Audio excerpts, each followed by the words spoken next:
La Big Miff, à l'approche de ce combat entre Israël Adesanya et Joe Pyfer, je sais que vous vous posez cette question. Et si vous ne vous la posez pas, vous devez vous la poser.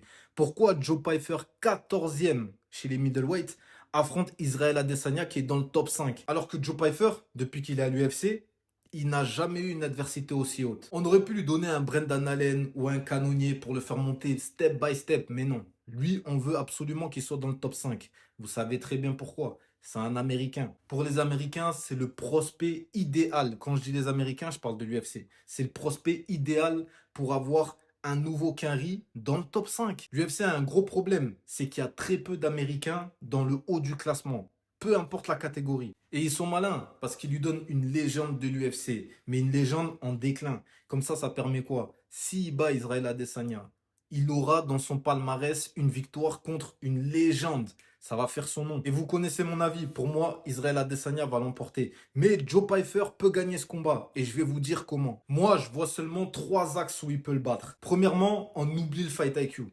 On oublie le Fight IQ, on parle que de la puissance. Joe Pyfer est quand même un combattant qui est puissant et qui peut mettre KO. Deuxièmement, Israël Adesanya aime bien combattre dos à la cage. D'ailleurs, c'est comme ça qu'il perd contre Pereira. C'est comme ça aussi qu'il se fait acculer contre Sean Strickland.